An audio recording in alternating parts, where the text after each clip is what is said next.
আজকে প্রত্যেকটা লোক এখানে যারা উপস্থিত মঞ্চে যার যার অবস্থানে সুপ্রতিষ্ঠিত, একটা হাতে তালি দেন।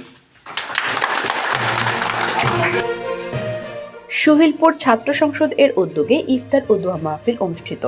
Ehsanul Haque Ripon, senior staff reporter, Brahmanbaria. Brahmanbaria সদর উপজেলার সুহিলপুর ছাত্র সংসদ এর উদ্যোগে ইফতার ও দোয়া মাহফিল অনুষ্ঠিত হয়েছে।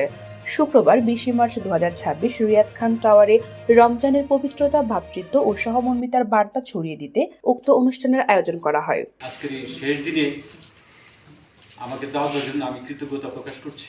আমরা ইনশাআল্লাহ এর পরের দিনে আবার বসবো, কিভাবে সেটাকে পুনর্গঠিত করতে পারি এর বিষয়ে কিছু বলতে চাই না।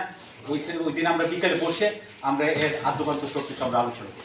অনুষ্ঠানের প্রধান অতিথি হিসেবে উপস্থিত ছিলেন বিশিষ্ট সমাজসেবক, আমেরিকা প্রবাসী AKM আবু হানিফ, বিশেষ অতিথি মুসলেহ উদ্দিন, কচুয়া সরকারি বালিকা উচ্চ বিদ্যালয়ের প্রধান শিক্ষক রফিকুল ইসলাম, আল আরাফা ইসলামী ব্যাংকের ভাইস প্রেসিডেন্ট শরীফ চৌধুরী, জিল্লুর রহমান উচ্চ বিদ্যালয়ের সিনিয়র শিক্ষক বাবুকৃষ্ণ কুমার দত্ত, বাংলাদেশ গ্যাস ফিল্ডের CBI vice president Hafiz Uddin, বিশিষ্ট সমাজসেবক আব্দুর রাজ্জাক, প্রফেসর মোশাররফ ভুইয়া, আশরাফুল ইসলাম, মুস্তাক আহমেদ মুন্সি, ব্রাহ্মণবাড়িয়া মফস্বল সাংবাদিক ইউনিয়নের সদস্য সচিব সাংবাদিক এহসানুল হক রিপন, বিশিষ্ট ব্যাংকার এহসানুল হক মামুন, আহসানুদ্দিন শিপনের সভাপতিত্বে সাধারণ সম্পাদক ইরফান আহমেদ আপনের সঞ্চালনে উক্ত অনুষ্ঠানের আয়োজন করা হয়।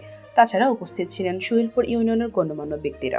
যে ধরনের আসলে ভাষায় প্রকাশ করা মনে হয়, এরা ওনার চোখের পানি না, মনে হয় যে আমরা সবাই অনেক কাজ করি এই সংসদটার জন্য।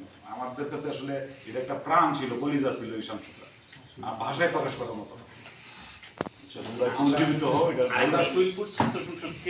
ইফতার মাহফিলে বক্তারা বলেন, রমজান শুধু সংযমের মাস নয়, এটি মানবতা, সহমর্মিতা ও ন্যায়ের পক্ষে দাঁড়ানোর শিক্ষা দেয়। অনুষ্ঠানের শেষ পর্বে দেশ ও জাতির শান্তি সমৃদ্ধি কামনা করে বিশেষ মোনাজাত করা হয়।